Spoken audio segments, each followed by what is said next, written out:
প্রিয় সুধী, আসসালামু আলাইকুম। আপনারা যে যেখানে বসে আমাদের কথা শুনছেন, সবাইকে জানাই আমাদের পক্ষ থেকে অভিনন্দন। আপনারা সবাই জানেন যে বাংলাদেশ একটি উন্নয়নশীল দেশ হিসেবে এখানে রিসার্চ বা রিসার্চ কালচার ঠিক অতটা গড়ে ওঠেনি, কিন্তু আমরা সবাই মিলে চেষ্টা করছি বাংলাদেশকে একটি রিসার্চ ফ্রেন্ডলি অথবা এভিডেন্স বেসড কান্ট্রি বা সোসাইটিতে পরিণত করতে। এটা একটা গ্রাজুয়াল প্রসেস, রাতারাতি আসলে তেমন কোনো পরিবর্তন করা সম্ভব না, কিন্তু আমরা ধীরে ধীরে যদি সামষ্টিকভাবে সবাই মিলে চেষ্টা করি তাহলে হয়তো একদিন অনেক সুন্দর একটি বিজ্ঞান ভিত্তিক সমাজ গড়ে উঠবে। তো রিসার্চ করতে গেলে একটি প্রশ্ন সবার মাথায় আসে বা আমরা সবাই ফিল করছি যে রিসার্চের ফান্ড কি আসলে পাওয়া যায়?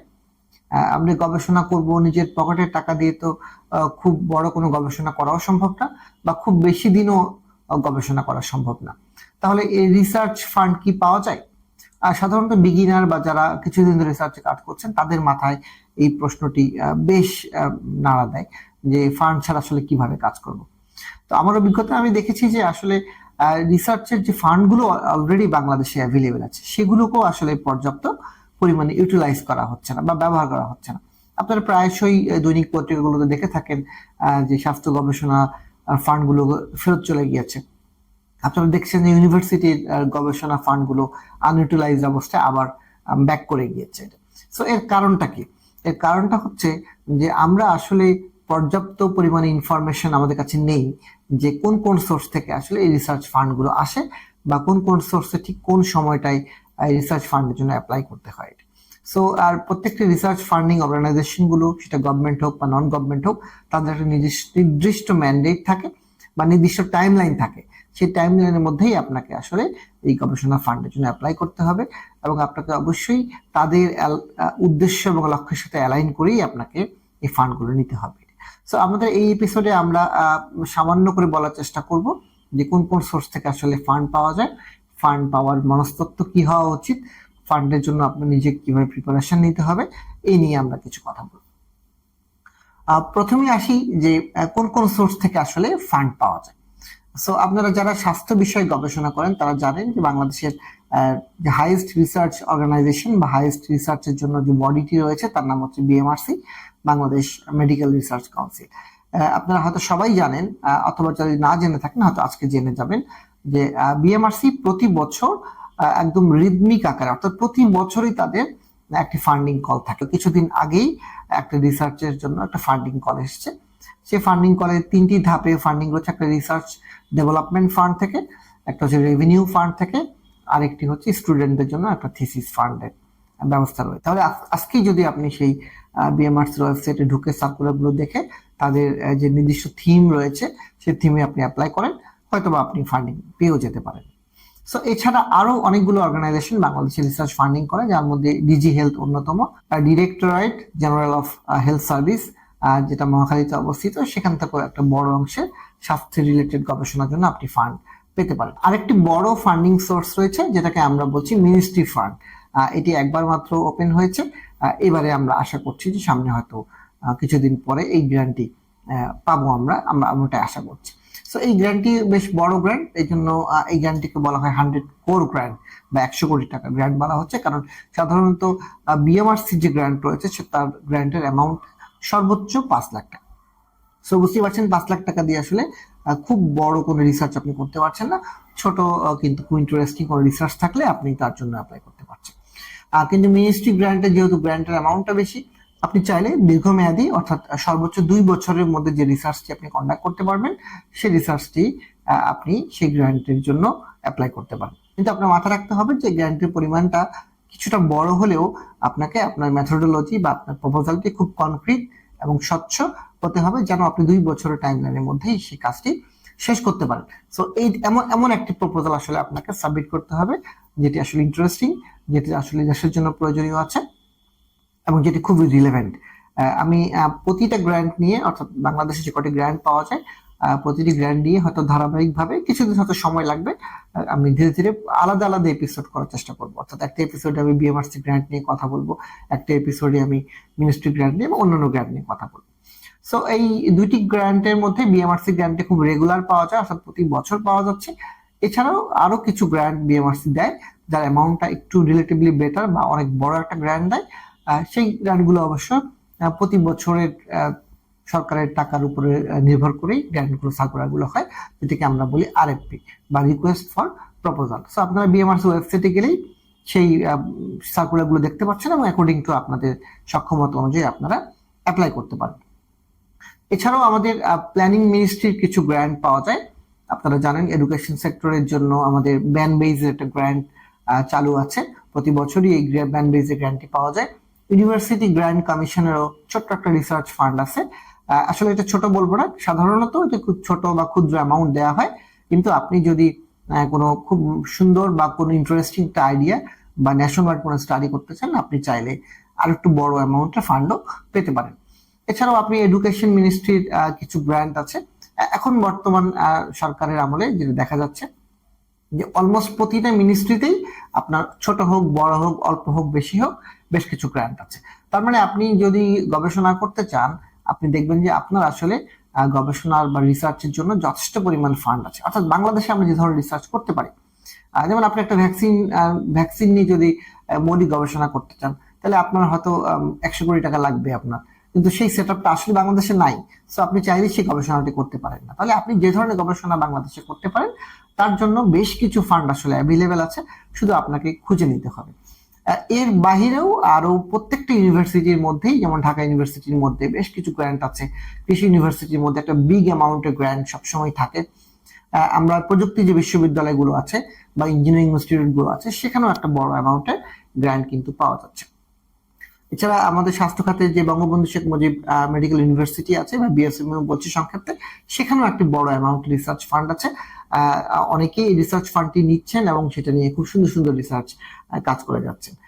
সো তাহলে আমি যদি সামারি করে বলি যে আসলে গ্র্যান্ট কিন্তু পাওয়া যাচ্ছে, এখন আপনি আসলে সঠিক সময় সঠিক গ্র্যান্টটি নিতে পারছেন কিনা এটি আসলে আপনার বিবেচনা। এর জন্য আপনাকে অনেক বেশি সতর্ক হতে হবে, অনেক বেশি ভিজিল্যান্ট হতে হবে যে কোন সময় আসলে গ্র্যান্টটি হচ্ছে বা কোন সময় সার্কুলারটি হচ্ছে।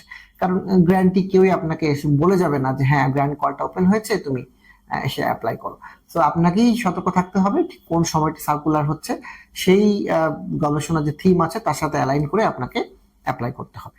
এখন দ্বিতীয় যে প্রশ্নটি আছে যে আমি তো অ্যাপ্লাই করেছিলাম অনেকবার, কিন্তু আমি দেখেছি আসলে কখনোই আমি গ্র্যান্ট পাই না, এই জন্য আমি আর এখন অ্যাপ্লাই করতে স্বাচ্ছন্দ্য বোধ করি। এই প্রশ্নটি বা এই অনুভূতিটি হয়তো আপনাদের মধ্যে অনেকেই ফিল করেছেন, বা আপনি আসলেই হয়তো অনেকে অ্যাপ্লাই করেছেন কিন্তু আপনি হয়তো গ্র্যান্ট পাননি। গ্র্যান্ট পাওয়া বা না পাওয়ার ক্ষেত্রে অনেকগুলো বিষয় আসলে মাথায় রাখতে হবে। প্রথম কথা হচ্ছে আপনি হয়তো নিজে যে বিষয়টি নিয়ে স্বাচ্ছন্দ্য বোধ করেন গবেষণা করতে, সে ফর এক্সাম্পল আপনি হয়তো একজন কেমিক্যাল ইঞ্জিনিয়ার, আপনি একটা কেমিক্যাল ইঞ্জিনিয়ারিং টপিক নিয়ে আপনি গবেষণা করতে চাচ্ছেন, তাহলে আপনি অ্যাপ্লাই করছেন বিএমআরসি গ্র্যান্টের জন্য। খুব স্বভাবতই বা ন্যাচারালি আপনি আসলে বিএমআরসি থেকে এই গ্র্যান্টটি পাচ্ছেন না বা পাবেন না, সম্ভাবনা কম, আনলেস যদি আপনার সেই কেমিক্যালটি স্বাস্থ্যের সাথে কোনো সম্পর্কিত হয়। তার মানে প্রথমেই আপনাকে বুঝতে হবে যে আপনি যে এজেন্সির কাছে গ্র্যান্ট চাচ্ছেন সেই এজেন্সির লক্ষ্য এবং উদ্দেশ্য বা ম্যান্ডেট কি, অর্থাৎ তার ওয়েবসাইটটি আপনাকে খুব ভালোভাবে বুঝতে হবে, তারা কি ধরনের কাজ করে, কোন ধরনের রিসার্চ করছে। আরেকটি ধরেন আপনার যে টপিকটা নিয়ে আপনি সাবমিট করতে চাচ্ছেন সেই টপিকের মধ্যে একটা নতুনত্ব থাকতে হবে, যেন জিনিসটা শুনে বা এই টপিকটা দেখে বা পড়ে কারো মনে হয় যে বাহ এই ধরনের একটা কাজ তো করা উচিত আমাদের দেশের জন্য, বা এই ধরনের তো একটা গ্যাপ আছে আমাদের সাইন্টিফিক এভিডেন্স, সেই গ্যাপটি আসলে আপনাকে খুঁজে বের করতে হবে। কারণ কোভিড যখন চালু হলো, আপনারা সবাই জানেন কোভিড মহামারীতে যখন চালু হলো তখন কোভিড নিয়ে রিসার্চের জন্য বাংলাদেশ অলমোস্ট প্রত্যেকটা অর্গানাইজেশনই কম বেশি কিছু কিছু ফান্ড দিয়েছে।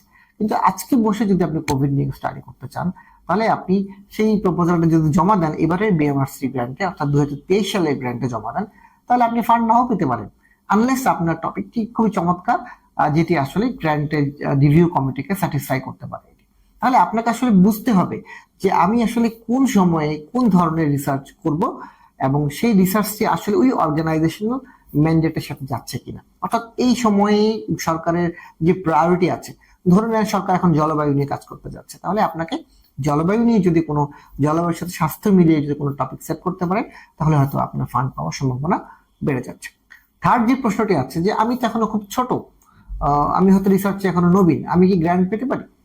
এই প্রশ্নটি আমি আপনাদেরকে বলবো যে এটি আপনি নিজেই নিজেকে থিঙ্ক করেন যে একটি অর্গানাইজেশন যখন আপনাকে কিছু একটা টাকা দিবে, তখন সে অবশ্যই সক্ষমতা যাচাই করতে চাইবে যে এই রিসার্চটি আপনি আসলে করতে পারবেন কিনা, বা এই ধরনের রিসার্চ করার আপনার আগের কোনো অভিজ্ঞতা আছে কিনা।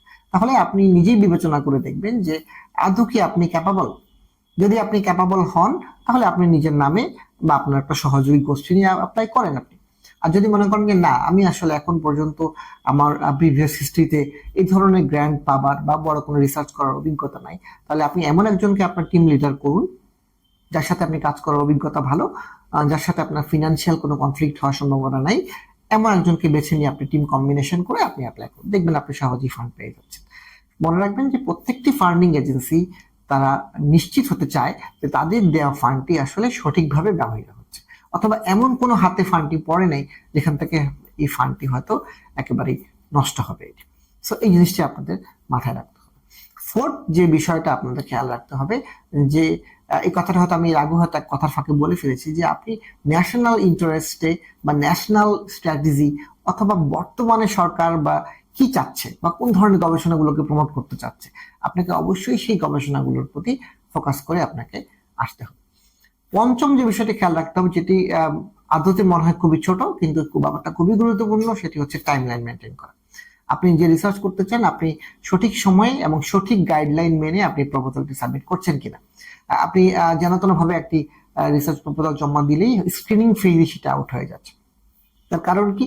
তার কারণ হতে পারে এরকম যে আপনি হয়তো খুবই চমৎকার একটা যুগান্তকারী টপিক নিয়ে আপনি গবেষণার প্রপোজালটি জমা দিয়েছেন, কিন্তু এই গবেষণাটির স্ক্রিনিং যারা করছে তারা আসলে এতটা ম্যারিট সম্পন্ন বা সায়েন্টিস্ট না। আসলে তারা দেখছেন যে হ্যাঁ 4 কপি আসছে কিনা, হার্ড কপি জমা হলো কিনা, সিডিটা জমা হলো কিনা, তার সাথে ইমেইলে সফট কপিটা আসছে কিনা, কাভার লেটারটা আপনি দিয়েছেন কিনা, তাদের বিবেচনার মধ্যে এই স্ক্রিনিং ক্রাইটেরিয়া করে থাকে। সো স্ক্রিনিং ক্রাইটেরিয়া যদি বাদ যায় তাহলে শুরুতেই আপনার প্রপোজালটি আসলে ওয়েস্ট বাস্কেটে চলে যাচ্ছে, তাহলে আপনার গবেষণাটি আসলে নেক্সট ফেজে রিভিউয়ারদের কাছে পৌঁছাচ্ছেই না। সো এই জন্য আপনারা যারা গবেষণা প্রপোজাল জমা দিতে চান, সেটা যে কোনো মিনিস্ট্রিতে বা যে কোনো গ্র্যান্টের জন্য, ন্যাশনাল হোক বা ইন্টারন্যাশনাল হোক, সবখানেই আপনাকে এই ধরনের ব্যাপারগুলোকে সূক্ষ্ম সূক্ষ্ম যে বিষয়গুলো আপনার খেয়াল রাখতে হবে। যে গ্র্যান্টের যে ফরম্যাট, গ্র্যান্টের যে ডেডলাইন, যদি গ্র্যান্টের ডেডলাইন হয় জুলাই মাসের 6 তারিখ, তাহলে আপনাকে জুলাই মাসের 5 তারিখের মধ্যে গ্র্যান্ট সাবমিট করার প্ল্যান করতে হবে। সো এই জিনিসটা খেয়াল রাখবেন, কারণ শেষ মুহূর্তে অনেক তাড়াহুড়া হয়, অনেক বেশি মিস্টেক হয়, এবং অনেক কিছু লাস্ট মোমেন্টে খুঁজে পাওয়া যায় না যেটা জোড়াতালি দিয়ে মিলাতে হয়। সো এই ধরনের অবস্থায় আসলে আপনার টিম কম্পোজিশন বা আইডিয়া যত বেটারই হোক না কেন, আপনার গ্র্যান্ট পাওয়ার সম্ভাবনা কমে যায়। লাস্টলি আমি বলবো যে আমাদের এই মিনিস্ট্রি গ্র্যান্ট গুলো, বিএমআরসি গ্র্যান্ট, ইউনিভার্সিটি গ্র্যান্ট ছাড়াও বর্তমান সরকারের আমলে আমরা আরো বেশ কিছু ইনোভেটিভ গ্র্যান্ট আমরা দেখেছি, যেটা আইসিটি মিনিস্ট্রি থেকে দেওয়া হয়েছে। বঙ্গবন্ধু ইনোভেশন গ্র্যান্ট আছে। এই গ্র্যান্ট গুলো যারা ইনোভেটিভ আইডিয়া বা সফটওয়্যার বা টেকনোলজি নিয়ে যারা কাজ করতে চান তাদের জন্য এই অপরচুনিটি গুলো আছে। সো আমি যদি শেষ করতে চাই এইভাবে, যে আসলে রিসার্চারদের জন্য গ্র্যান্ট অপরচুনিটি আমাদের অনেক সীমাবদ্ধতার মধ্যেও অনেক সুযোগ আছে। আপনারা নিজেকে তৈরি করুন, আপনার রিসার্চ টিমটাকে সমৃদ্ধ করুন এবং সঠিক সময় সঠিক জায়গাতে অ্যাপ্লাই করতে শিখুন। একটা সময় আপনি ফান্ড পাওয়াটা আপনার একটা অভ্যাসে পরিণত হবে, এবং এটি আসলে খুব বেশি দিন দূরে নয় যদি আপনি নিজেকে তৈরি করতে পারেন। সে পর্যন্ত সবাই ভালো থাকবেন, গবেষণাকে ছড়িয়ে দেই সবার মাঝে।